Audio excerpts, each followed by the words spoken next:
She was lame, lost, and ready to die. But the cowboy with his children in the cabin gave her a reason to live. The blizzard came without warning. It swept down from the northern ridge like a living thing, howling, clawing, erasing every mark of life from the Montana Trail. Evelyn Grace pushed forward through the storm. Her shawl whipped to ribbons, her limp worsening with every painful step. Her breath came in short, ragged bursts. Each exhale froze against her scarf before the wind tore it away. She was lost. Completely and utterly lost. Hours ago, maybe days, she'd been with a few survivors from the wrecked train that had derailed in the mountain pass. She'd wandered from the group, foolishly thinking she could find help. Now there was nothing, only snow, wind, and the faint memory of warmth. Her right leg dragged behind her, the leg that never healed right after the accident back east.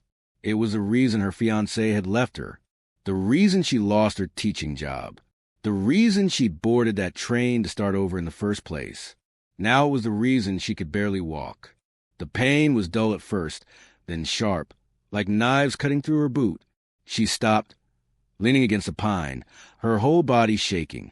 She tried to pray, but her lips were too cold to form words. In the gray blur of the storm, she thought she saw something move, perhaps a trick of her imagination. A shadow? A light? She blinked hard, trying to see through the curtain of white. There was again a faint glow in the distance, a small, flickering light. Could it be a house? A campfire? Or just a cruel illusion of the snow? With nothing left to lose, she began crawling toward it.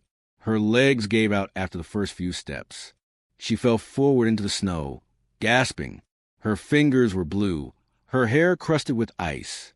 Every part of her screamed to stop. Just lie down, Evelyn. Rest. Her thoughts drifted to her mother's voice, soft and kind. You were meant to teach, not to die in the cold, my dear. Evelyn let out a trembling laugh that turned into a sob. I'm sorry, Mama. I tried. Then the wind changed. The smell of smoke filled her nose, real smoke. And with it, the faint sound of children's laughter carried on the breeze. She forced her body forward, crawling, dragging herself inch by inch until her numb fingers struck wood. It was a door. She pounded weakly, her voice a whisper. Help, please. Inside, a boy's startled voice broke the quiet. Pa! Someone's outside. The door creaked open. A burst of warm air hit her face, carrying with it the smell of stew and firewood. A tall figure filled the doorway, broad-shouldered, wearing a flannel shirt and a worn hat. A rifle leaned by the wall behind him. His eyes widened at the sight before him. Dear Lord, he muttered, kneeling. Sam, grab a blanket. Quick. The man scooped her up like she weighed nothing. She felt the roughness of his coat, heard the crackle of fire as he carried her inside. A little girl gasped and ran to fetch water. Pa! Is she going to die? The boy asked. Not if I can help it, the man said, his voice calm but firm. He set her near the hearth, wrapped her in a wool blanket, and brushed the snow from her face. Evelyn's eyelids fluttered. Her voice came out hoarse. I saw your light. The man looked down at her, at the woman who'd nearly frozen to death on his doorstep, and said softly, You made it just in time, ma'am. You're safe now. Her tears froze against her cheeks as she whispered, Thank you, before her body finally gave in to the exhaustion. As her consciousness faded, she heard one last thing, a little girl's voice beside her ear, gentle and curious. Pa, do you think she's an angel? The cowboy chuckled quietly. No, Abby, just someone God sent our way tonight. The storm raged on outside, but inside that cabin, a spark of life had been lit, a spark that neither Evelyn nor the cowboy knew would change all their lives forever. The scent of wood smoke and venison stew lingered in the small cabin. A soft light flickered from the hearth, painting the walls gold. Outside, the storm still raged, but inside there was a fragile calm. Evelyn stirred beneath a pile of wool blankets. Her body ached, her lips cracked, her leg throbbing with dull, pulsing pain. For a long moment, she didn't remember where she was. All she could hear was the steady crackle of fire and the sound of voices, gentle ones. Pa! She moved! a child whispered, the voice full of wonder. "Let her rest, Abby." Came a deeper tone, steady, grounded, protective. "She's been through hell." Evelyn blinked her eyes open. Everything was blurry at first. The shadows, the flicker of orange light, the faces leaning over her. She saw a little girl with flaxen hair and bright blue eyes, no older than 7. Beside her stood a boy with dark curls, maybe 10, clutching a blanket like it was armor. And near the fire sat him, the man who had opened the door. He was tall, built like someone who'd known hard work all his life. His flannel shirt was rolled at the sleeves, showing arms roughened by years of ranching. His jaw carried a faint stubble, and his brown eyes, though serious, held a quiet warmth. "You're awake," he said softly. "You're safe now, ma'am. We found you at the door last night." His voice had a calm authority to it, the kind that could silence a storm. Evelyn tried to speak, but her throat was dry. He handed her a tin cup of water, helping her sit up. "Drink slow," he murmured. The water tasted like mercy. Where am I?" she whispered, her voice trembling. "You're at my cabin," he said. "Name's Elias Turner. These are my children, Sam and Abby." The boy nodded shyly, and the little girl smiled, clutching the hem of her father's coat. Evelyn looked around. The cabin was modest but warm. A small table by the window, 2 beds in the corner, shelves lined with jars of preserves. The smell of wood and earth filled the air. It felt safe. "How long have I been here?" she asked. "Since last night," Elias said. "You were near frozen solid when we found you. I wasn't sure you'd make it through the night." Her eyes felt her leg, wrapped carefully in strips of cloth. "You tended to me?" He nodded once.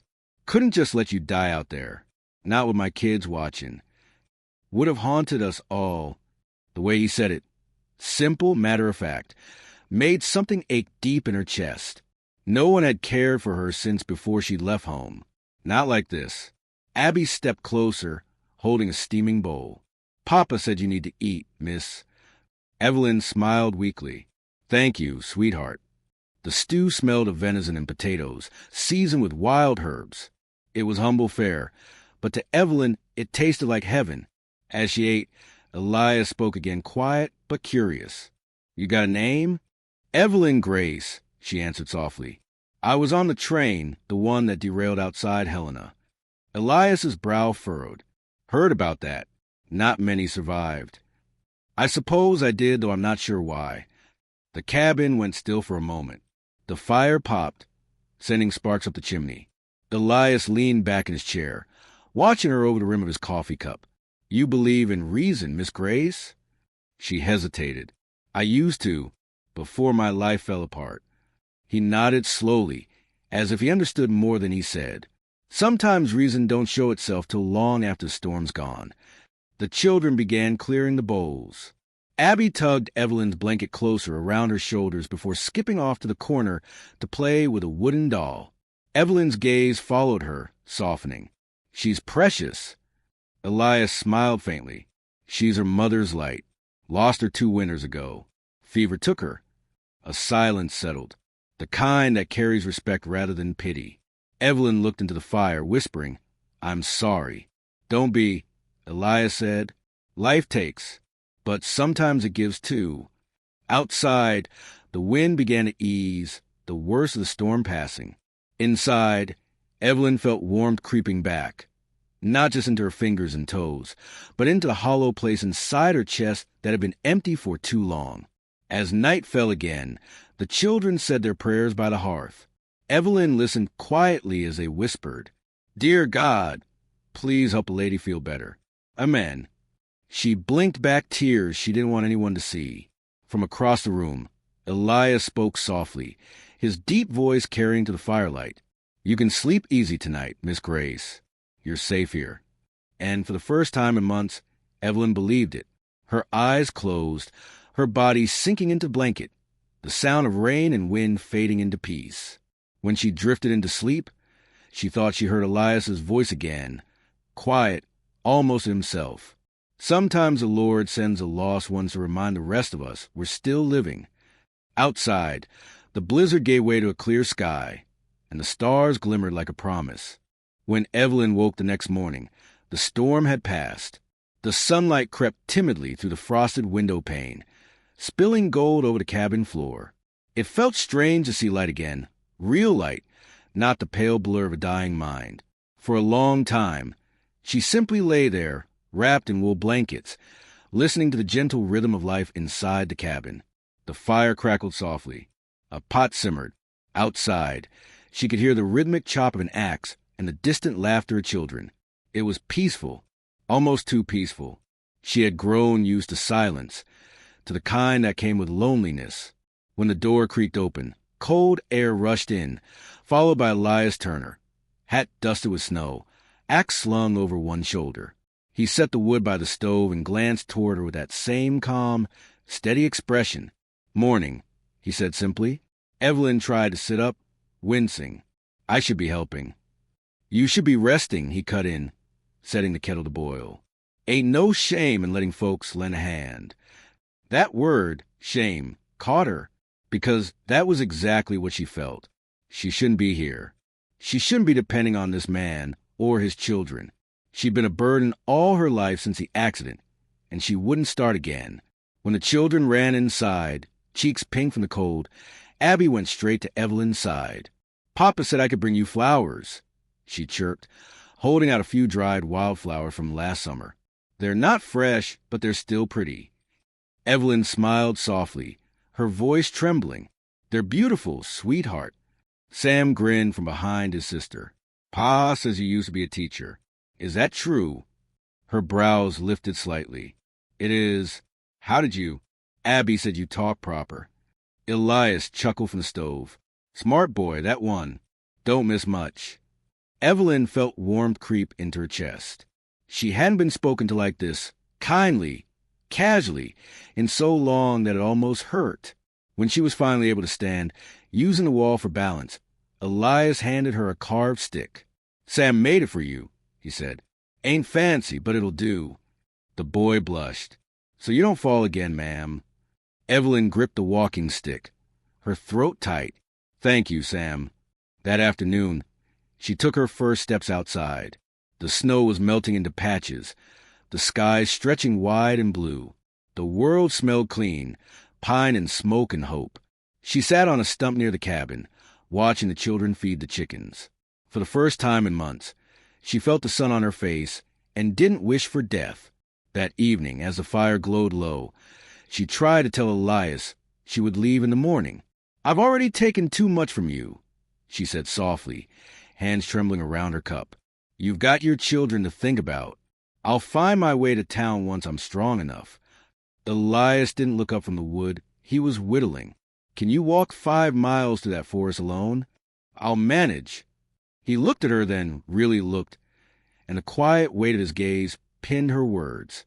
"Miss Grace, you got frostbite scars, a limp, and a stubborn streak. You ain't going anywhere till that leg's healed proper. And even then, maybe don't be so quick to leave folks who care." She blinked, unsure what to say. Care? She'd heard pity, duty, even politeness, but not care. "Elias," she said softly, "you don't even know me." He smiled faintly, his eyes reflecting the firelight. Sometimes you don't need to know a person's story to see the hurt they carry. Silence filled the room, not awkward but tender. The kind of silence that warmed more than a fire. Days became weeks. Evelyn grew stronger. She began teaching the children again, reading aloud, showing them how to write letters with a bit of charcoal on birch bark. Abby would sit by her knee, giggling when she got a word wrong, and Sam, serious as his father, would correct her. Elias watched from the porch, arms folded, a quiet smile tugging at his lips. The sound of laughter in his home was something he hadn't heard since his wife's passing. And now it was back, because of this broken woman who'd stumbled into their lives. That night, when Evelyn thanked him again for letting her stay, he shook his head. "You've done more for us than you know," he said. Her voice broke a little. "I've done nothing." He set his hand gently on her shoulder, rough palm warm against the worn fabric of her dress. "You brought my children's laughter back. That's something a man don't forget." She looked up at him, eyes glassy with unshed tears. But before she could answer, Abby called from her cot, "Papa, will Miss Evie say prayers with us tonight?" Elias nodded toward her. "Go on, if you're up to it." Evelyn limped over, sat beside the children, and folded her hands. The moment she began to whisper the prayer, soft and trembling, the cabin seemed to hold its breath. "Dear Lord," she said, "thank you for second chances, even for those of us who thought we didn't deserve them." When she lifted her gaze, Elias was watching her from the firelight. Quiet, thoughtful, his expression unreadable, but she didn't need words. For the first time since the accident, she felt something stirring deep inside her chest, something warm, steady, alive. Maybe it wasn't just her leg that was healing. Maybe her heart was, too. Spring came to mountains like a shy visitor. Snow melted into rushing creeks. The air smelled of pine and damp soil, and the Turner's cabin sat nestled between wildflower fields and tall spruce trees. Inside, laughter had become a part of daily life. Evelyn could walk now, slowly with her carved stick, but she no longer hid her limp. Sam teased her playfully. Abby followed her everywhere, and Elias had begun to smile more than he spoke. The cabin that once felt like a shelter from death had become a home. But peace, as Evelyn learned, never stays untested for long. One afternoon, while Elias was out mending the fence, Evelyn helped the children gather laundry by the creek. The water was icy cold, the sun glimmering across its surface. Abby sang softly while Sam skipped stones. Evelyn smiled, feeling a lightness she hadn't known in years. "Miss Evie," Abby chirped. "Pa says we might go to town next week. He said you can come too." Evelyn laughed softly. "Did he now? I'm not sure I'd be much good in town." "Sure you would." Sam said, tossing another rock into the water. "Pa says folks there don't talk near as nice as you." She was about to answer when the sound of hooves echoed from beyond the ridge. Her head lifted instinctively. Two riders emerged through the trees, coats dusty, hats low, spurs glinting in the sun. Something in their presence made the air shift. Sam's voice faltered. Pa wasn't expecting company. Evelyn's stomach twisted. She didn't know why, but familiar dread crawled up her spine. The men slowed their horses near the fence where Elias worked. One of them, tall with a scar down his cheek, called out, "You Elias Turner?" Elias straightened, rifle slung casually over one shoulder. "Depends who's a skin." The second man dismounted, sneering. "Name's Burke, my partner, and I've been looking for a woman passed through here. Name's Evelyn Grace." The world seemed to stop. Evelyn froze by the creek, her pulse roaring in her ears. "Can't imagine what you want with her," Elias said evenly. "She owes money," Burke said, spitting in the dirt. "Used to teach back east. Invested in a school project. Ran off before paying what she owed. Folks don't forget debts." Elias's grip on his rifle tightened. "You sure it's not the folks who wronged her that did the running?" The scarred man smirked. "You defending her? She's a crippled runaway. Turner, don't tell me you're keeping her here." Elias's jaw flexed. His voice, low and even, carried more weight than shouting ever could. "She's under my roof. That's all you need to know." The air between them crackled. The two men exchanged a look, then swung back into their saddles. Burke smirked. "You'll regret tucking strays. They got a way of bringing trouble with them." And with that, they rode off, dust rising behind them like ghosts fading into the hills. Evelyn stood frozen at the edge of the trees. She hadn't realized she was trembling until Abby's small hand slipped into hers. "Miss Evie, you look scared." She forced a smile that didn't reach her eyes. "I'm all right, sweetheart. Go inside with your brother, will you?" When Elias returned to the cabin, she was sitting by the window, staring out at the fading light. Her face was pale. "They found me," she whispered before he could speak. "Those men, they know who I am." He set his rifle aside, removing his hat. "They won't be back." "You don't know that." She turned toward him, tears brimming. "You don't understand. Elias, they're right. I did owe money. I borrowed from the school to pay for my train west after I lost everything. I never meant to steal, but—" her voice broke. "I was desperate." He didn't interrupt. He just listened, his steady eyes fixed on hers. When she finished, silence fell between them. The fire popped softly. "Do you hate me now?" she whispered. Elias stepped forward, the floor creaking under his boots. He shook his head slowly. "Hate you? No, ma'am. You made a mistake trying to survive. There's not a soul alive who ain't done the same. But I brought danger to your door," she said, voice trembling. "To your children." He reached down, lifting her chin until her eyes met his. "You didn't bring danger, Evelyn. You brought life back into this house. Before you came, it was just wood and silence. Now my kids laugh again. Don't you dare call that trouble." Her lips parted, but no words came. For a long time, they stood there, firelight between them, storm outside building again. Then he said quietly, "Let 'em come if they will. Ain't no man talking summoned from my home who don't want to go." She turned away, tears spilling down her cheeks. "Elias, I'm not worth all this." His answer was simple, steady, and certain. "You are to us." That night, Evelyn couldn't sleep. Every creak of the wood, every howl of the wind made her heart pound. But when she peeked from her room, she saw Elias sitting by the window, rifle across his lap, watching the tree line. He was protecting her, protecting them. She pressed a hand to her chest, whispering into the dark, "Lord, I don't know what I've done to deserve this man, but please don't let him pay the price for me." Outside, thunder rolled over the mountains. Inside, by the glow of a dying fire, Evelyn Gray sat awake, half terrified, half in awe, realizing she was no longer just a guest in this cabin. She was part of it, and for the first time since the world broke her, she didn't want to run anymore. The days that followed were quiet. The riders never returned, though the memory of them lingered like a shadow at the edge of Evelyn's peace. But spring had come to the mountain valley in full bloom, and with it came a softness that settled over the Turner's land. The snow melted into ribbons of water that cut through the meadows. Wildflowers climbed up the hillside, and the air smelled of pine sap and wet soil. Evelyn found strength returning to her legs, and with it, a kind of joy she hadn't known in years. Each morning, she rose before dawn to help Elias with chores. At first, he protested. "You ain't near ready to be hauling firewood," he said one morning, handing her a mug of coffee. "And you ain't near as stubborn as you think, Mr. Turner," she replied with a faint smile. He laughed softly, a sound she hadn't heard often enough.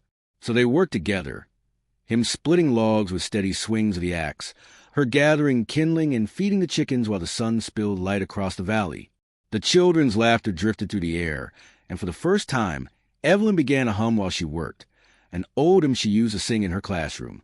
When Elias looked up, sweat glinting on his brow, he found himself smiling at the sound.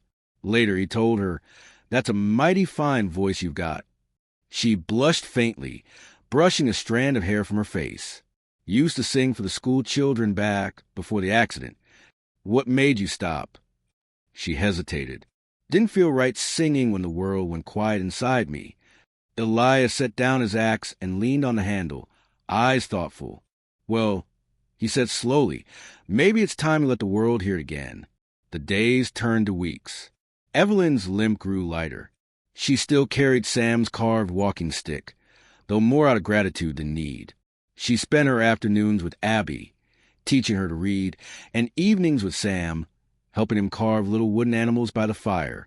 Elias often sat at the table, pretending to be busy with repairs, but truthfully, he watched her, the way she smiled when Abby mispronounced a word, the way her eyes softened when Sam made her laugh, the way her presence filled every empty corner of the cabin his late wife had once warmed.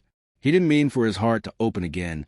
It just did, quietly, naturally, like spring thawing a frozen stream. One morning, Evelyn walked down to the riverbank alone. The sun had just risen, scattering gold across the water. She could feel the earth firm beneath her feet, her body no longer trembling with weakness. She stood there, leaning on her stick, breathing in the air, alive, whole, grateful. Behind her, boots crunched softly over the grass. Elias, he stopped beside her, folding his arms, watching the river with her. "Kid said you came down here early," he said. "I needed to see the morning," she answered. "Sometimes I still wake up thinking I'm lost out there in the snow." He nodded. "Happens to me, too. Different snow, same kind of loss." They stood in silence, the rush of water filling the space between words. Finally, Elias spoke again. "You ever think maybe the good Lord leads us through the worst just to make sure we're ready to appreciate the rest?" Evelyn smiled faintly. "I used to think he forgot me altogether." Elias's voice was low, almost tender. "Reckon he didn't forget. Reckon he just waited till you were close enough for him to find you." She turned to look at him then, and their eyes met. Two souls who'd known too much pain, too much loss. But standing there, side by side, they saw something new reflected back. Peace. A long, quiet moment passed. Then Abby's voice broke through the stillness. "Pa, Miss Evie." They both turned as the little girl came running down the hill, a basket of wildflowers in her hands. "I picked these for you, Miss Evie." Evelyn bent down, her heart swelling as Abby handed her a bundle of yellow and purple blossoms.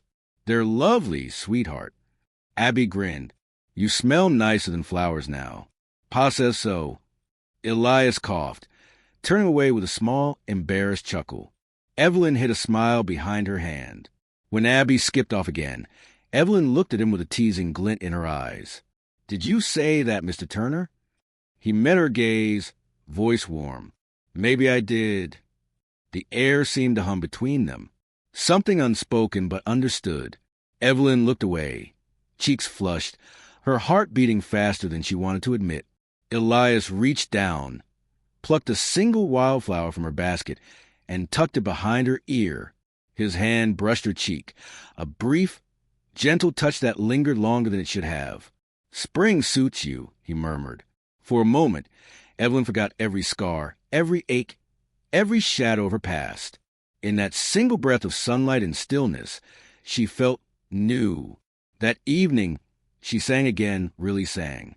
As the sun dipped behind the mountains, Evelyn's voice filled the cabin with a soft, trembling melody. Elias sat by the fire, head bowed, eyes closed, as the children listened in wonder. When she finished, the room was silent for a long heartbeat before Abby whispered, "Mama used to sing like that." Evelyn's throat tightened. She reached out, took Abby's hand, and whispered, "Then maybe she's singing with us tonight." Elias looked up, and in his eyes was something she hadn't seen before, something deep and certain. Hope. Outside, the moon rose over the valley, silvering the roof of the little cabin where laughter had once been a memory. Inside, a woman who wanted to die had begun to live again, and a man who'd sworn to love no one but his late wife felt his heart quietly choose someone new.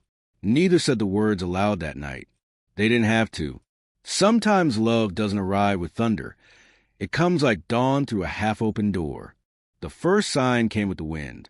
It was a hot, restless wind that swept down from the mountains, carrying the smell of smoke. By noon, the sky had turned an odd shade of gold.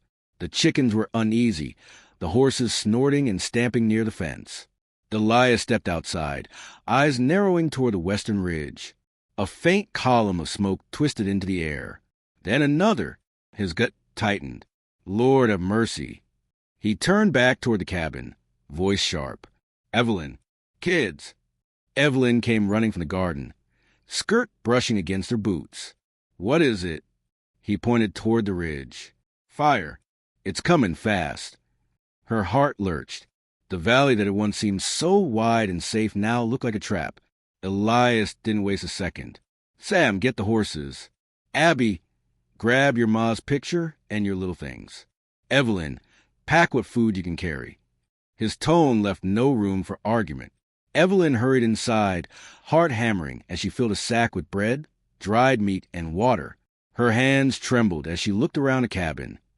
The home that had healed her, that had given her life again. The walls, the smell of pine, the warmth of laughter, all of it could be gone in minutes. By the time she stepped outside again, the horizon was burning red. The fire had crossed a ridge, roaring like a beast unleashed. Trees snapped and fell, the smoke thickening, the air choking hot. Elias had the horses saddled, Sam clutching the reins of the mare, and Abby already mounted. "Evelyn!" he shouted over the wind. "You take Abby. I'll get Sam and the supplies." She climbed on the mare behind Abby, clutching the child close as Elias lashed the last sack to his saddle. "Go!" he ordered. But Evelyn hesitated. "You're not staying?" He shook his head.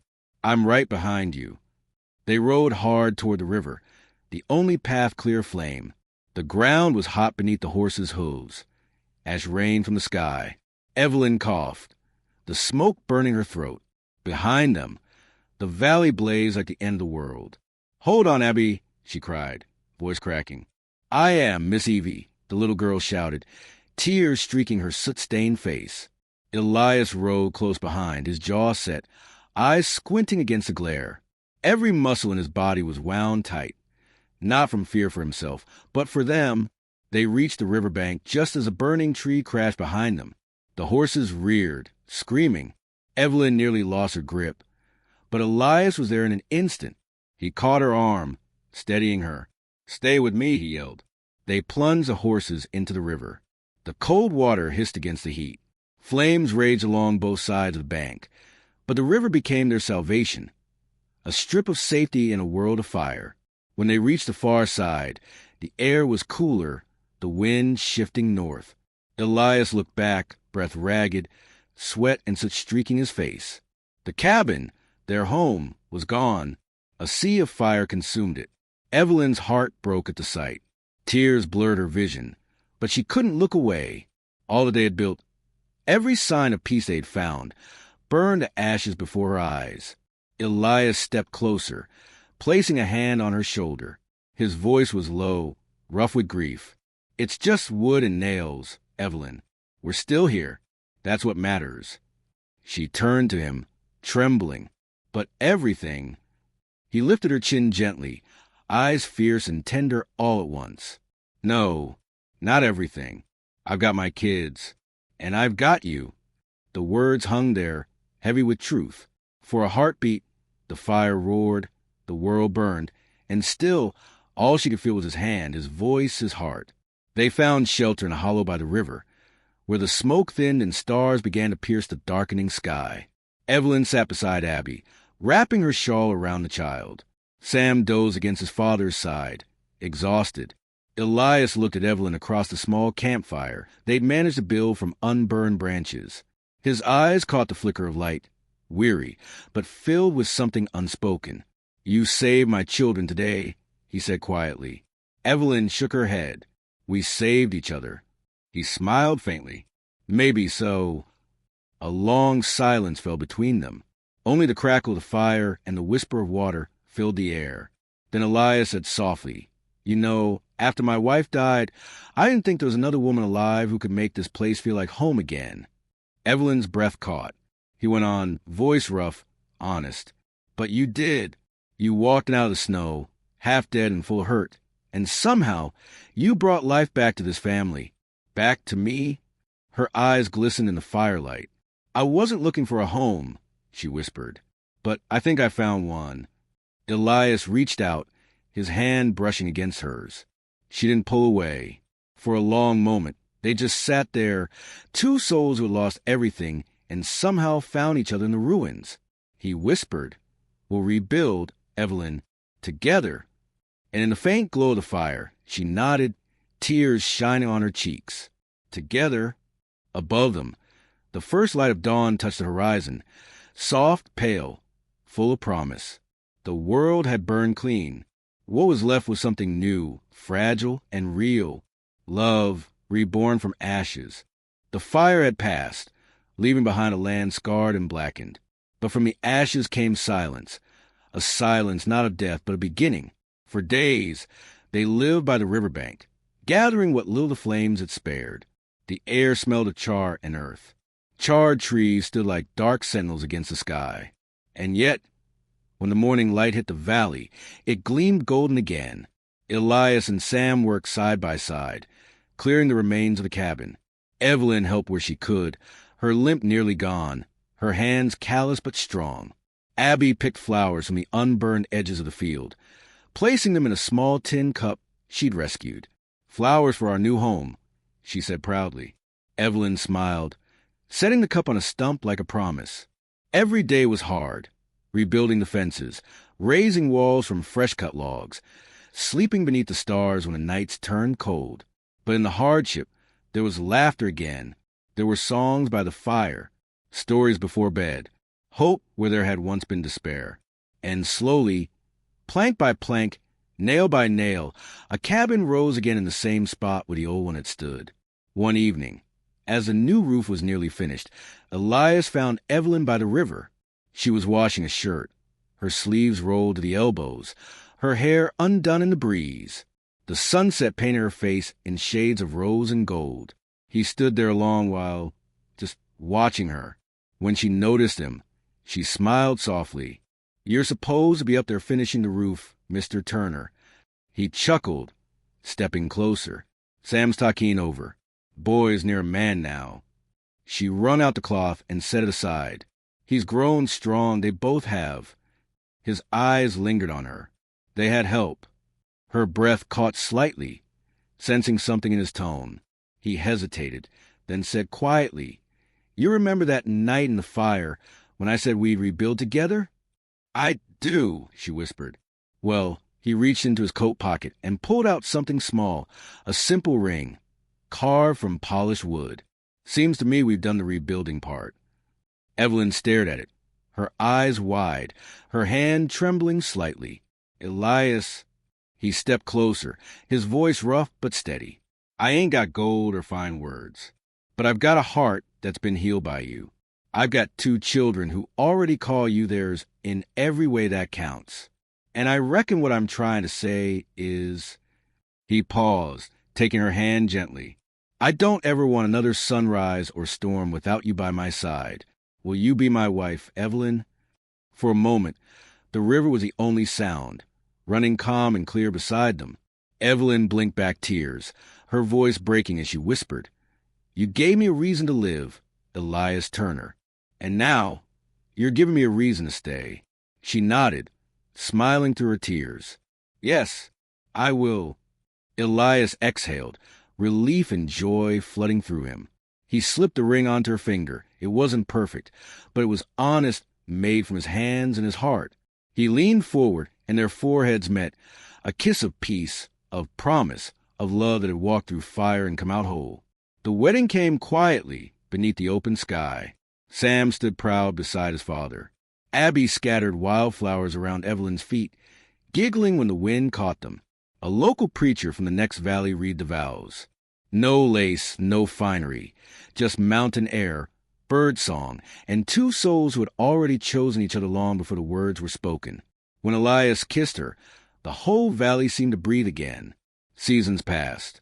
Grass grew where the fire had once burned. Wildflowers covered the hills again, brighter than before. The new cabin stood strong, its chimney smoking softly in the mornings. Evelyn's laughter filled it, mingling with the sound of Abby's chatter and Sam's steady hammering outside. Sometimes, in the evenings, Elias would sit by the fire and watch her read aloud, her voice gentle, her smile lit by firelight. He would think of that night when he found her, broken, frozen, ready to die, and how, somehow, God had sent her straight to his door. One twilight, Evelyn stepped out onto the porch, the air cool and sweet after rain. She looked out over the land, the rebuilt fences, the grazing horses, the mountains standing proud against the fading light. Elias joined her, wrapping an arm around her shoulders. "Still think about the fire?" he asked softly. She leaned against him. "Sometimes, but mostly, I think about how it gave us a new beginning." He kissed the top of her head. "You were my second chance, Evelyn." "And you were mine," she whispered. They stood there together, the sunset washing the world in gold. Behind them, laughter spilled from the cabin, the sound of home. From the ashes of loss, they had built love. From brokenness, they had found family. And though neither had planned for it, both knew now. Sometimes the reason to live isn't found in surviving. It's found in belonging.